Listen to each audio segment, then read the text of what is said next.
भगवान बुद्ध दुनिया का एक रहस्य है। भगवान तो बहुत हुए, लेकिन बुद्ध ने चेतना के जिस शिखर को छुआ है वैसा किसी और ने नहीं।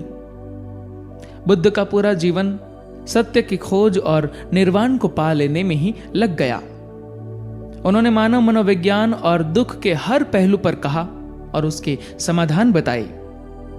यह रिकॉर्ड है कि बुद्ध ने जितना कहा और जितना समझाया उतना किसी और ने नहीं कहा। धरती पर अभी तक ऐसा कोई नहीं हुआ जो बुद्ध के बराबर कह गया। सैकड़ों ग्रंथ है जो उनके प्रवचनों से भरे पड़े हैं और आश्चर्य कि उनमें कहीं भी दोहराव नहीं है। जिसने बुद्ध को पढ़ा और समझा वह भिक्षु हुए बगैर बच नहीं सकता।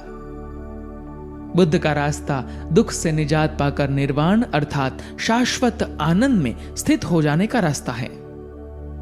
बुद्ध का जन्म किसी राष्ट्र, धर्म या प्रांत की क्रांति नहीं है, बल्कि बुद्ध के जन्म से व्यवस्थित धर्म के मार्ग पर पहली बार कोई वैश्विक क्रांति हुई है।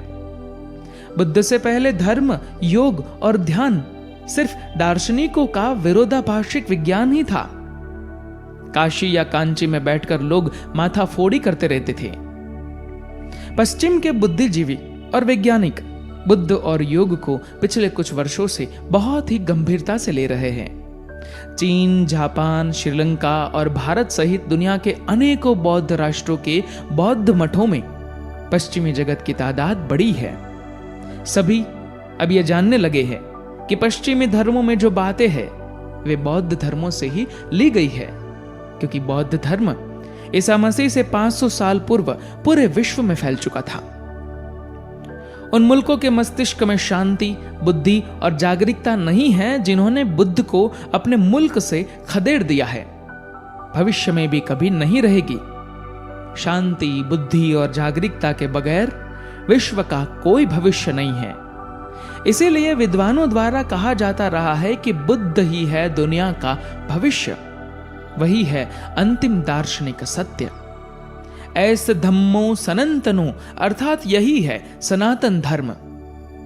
बुद्ध का मार्ग ही सच्चे अर्थों में धर्म का मार्ग है।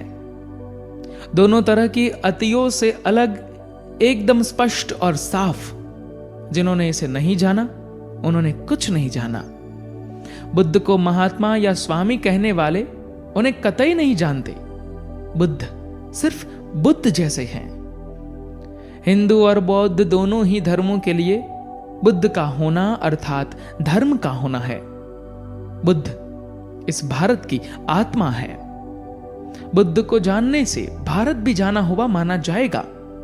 बुद्ध को जानना अर्थात धर्म को जानना है। एक संयोग ही है कि वैशाख पूर्णिमा के दिन बुद्ध का जन्म नेपाल के लुम्बिनी में ईसा पूर्व 563 को हुआ। इसी दिन 528 ईसा पूर्व उन्होंने बोधि गया में एक वृक्ष के नीचे जाना कि सत्य क्या है, और इसी दिन वे 483 ईसा पूर्व को 80 वर्ष की उम्र में दुनिया को कुशीनगर में अलविदा कहते हैं।